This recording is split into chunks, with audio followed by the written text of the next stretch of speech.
Bonjour, nous publions ces nouvelles projections macroéconomiques 2022-2024 pour la France dans le contexte particulier de la guerre en Ukraine. Pour faire synthétique, s'il n'y avait que 4 éléments globaux à retenir, ce serait: d'abord, ce choc augmente nettement l'incertitude. Et donc, pour une fois, nous proposons 2 scénarios de référence plutôt qu'une prévision centrale. Une grande partie du choc est liée aux fortes hausses du prix du pétrole et du gaz naturel. Ceci exercera un prélèvement sur le revenu national, puisque la France est importatrice de ces matières premières. Ce choc implique essentiellement plus d'inflation et moins de croissance que ce que nous prévoyions encore mi-février. C'est vrai pour cette année et sans doute aussi pour 2023. Enfin, ces chocs n'impliquent pas de récession. À court terme, l'économie bénéficie d'un élan favorable du fait de la vigueur de l'activité économique qui prévalait jusqu'à peu. Et, à plus long terme, les impacts défavorables pour la croissance comme l'inflation devraient s'estomper à l'horizon 2024 dans les scénarios que nous considérons.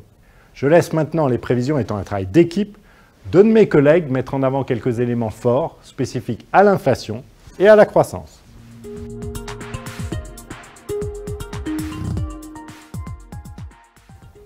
Sur l'inflation, 3 choses nous paraissent importantes.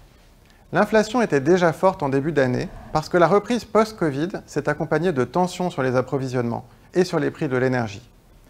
Le pic pourrait être encore devant nous.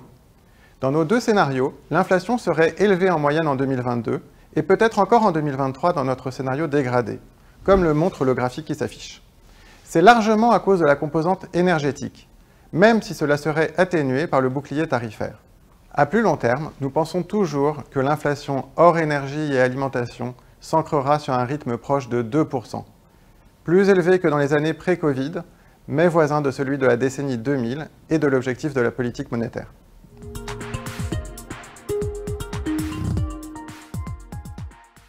Pour finir, en termes de croissance du PIB, 2 éléments ressortent de nos scénarios. Les conséquences de la guerre en Ukraine devraient se faire sentir sur l'activité en France à partir du 2e trimestre, mais de façon très temporaire dans le scénario le plus favorable dit conventionnel et de façon nettement plus durable dans le scénario dit dégradé. In fine, dans le scénario dégradé, la perte de PIB cumulée en 2024 par rapport à son niveau projeté dans notre publication de décembre dernier serait d'un peu moins de 2 points de pourcentage. N'hésitez pas à lire sur notre site notre publication où vous trouverez plus de détails sur ces 2 scénarios.